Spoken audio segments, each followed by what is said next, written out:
అందరికీ నమస్కారాలు. పోలవరం ప్రాజెక్టు రాష్ట్రానికి జీవనాడి లాంటిది. ఇది జాతీయ హోదా కలిగినటువంటి ప్రాజెక్టును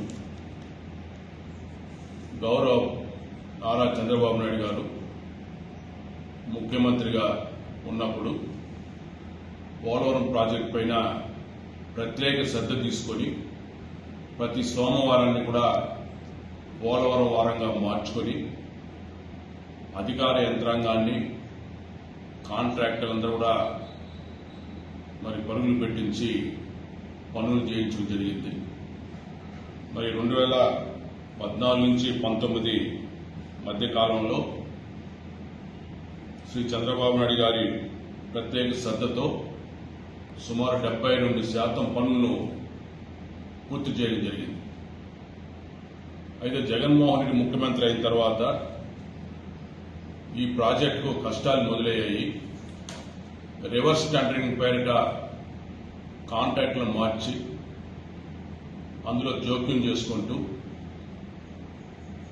ప్రాజెక్టును ముందుకు తీసుకెళ్లకుండా ఈ ప్రాజెక్టును విధ్వంసం చేశారు. ఈరోజు రాష్ట్రంలో ఆ యొక్క ప్రాజెక్టు పరిస్థితిని చూసినప్పుడు చాలా బాధేస్తుంది. నేటి ఈ ప్రాజెక్టు దారుణ పరిస్థితికి కర్త కర్మ క్రియ అంతా కూడా జగన్మోహన్ రెడ్డి గారే. ఆయన పరిపాలనలో 2019 నుంచి 24 మధ్య కాలంలో చూస్తే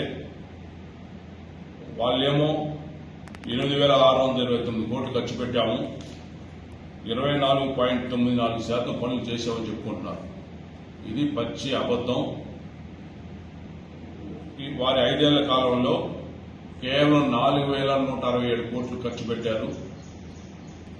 కేవలం 3.74% పనులే చేశారు.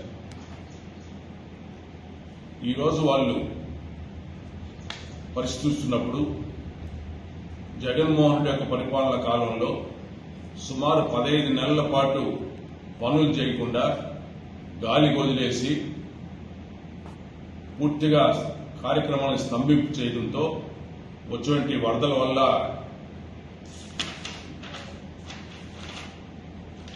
అక్కడ దయాపురం వాళ్ళంతా కూడా దెబ్బతినడం జరిగింది. ఈరోజు వాస్తవ పరిస్థితి నిన్న గౌరవ ముఖ్యమంత్రి గారు ప్రజల ముందుంచారు. చాలా బాధగా ఉంది. చేసినంత చేసిన తర్వాత ఈరోజు వాస్తవ పరిస్థితిని ప్రజల ముందు వచ్చినప్పుడు దానికి సమాధానం చెప్పుకోలేని స్థితిలో జగన్మోహన్ రెడ్డి గాని వైకాపా నాయకులు ముఖం చాటేసి సాక్ష్య పత్రిక ద్వారా చంద్రబాబు నాయుడు గారి పైన తప్పుడు ప్రచారానికి సిద్ధపడుతున్నారు. దీన్ని మేము తీవ్రంగా ఖండిస్తున్నాం.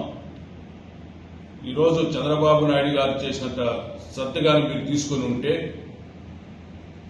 ఈ పాటికి ప్రాజెక్టు పూర్తయ్యేది. 2019 ఎన్నికలలో చంద్రబాబు నాయుడు గారు మళ్లీ ముఖ్యమంత్రి అయి ఉంటే ఈ పాటికి ఈ ప్రాజెక్టు పూర్తయిపోయేది. కానీ మీరు ముఖ్యమంత్రి అయిన వల్ల ఈరోజు ఈ దారుణ పరిస్థితికి ఈ ప్రాజెక్టు రావడం జరిగింది.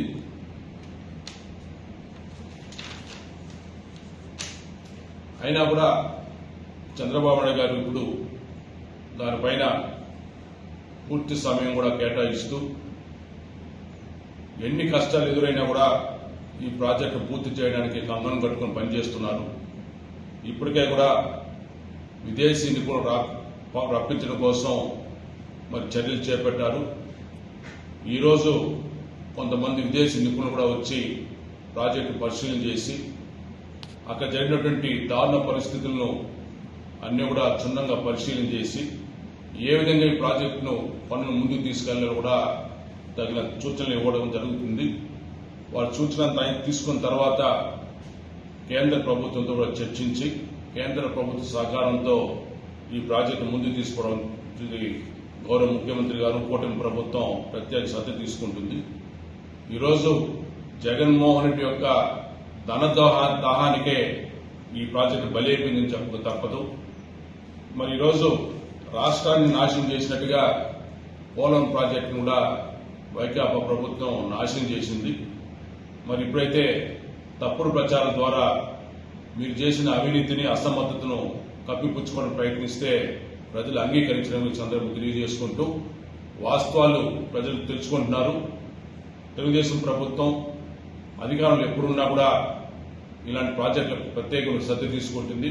ఇప్పుడు కూటమి ప్రభుత్వం కూడా ఈ ప్రాజెక్టు పైన అత్యంత శ్రద్ధ తీసుకుని కేంద్ర సహకారంతో కేంద్ర నిధులు తీసుకొచ్చి ఈ ప్రాజెక్టు పూర్తి చేయడానికి అన్ని విధాలు కూడా చర్యలు తీసుకుని ఈ సందర్భంగా ప్రజలకు తెలియజేస్తున్నాం.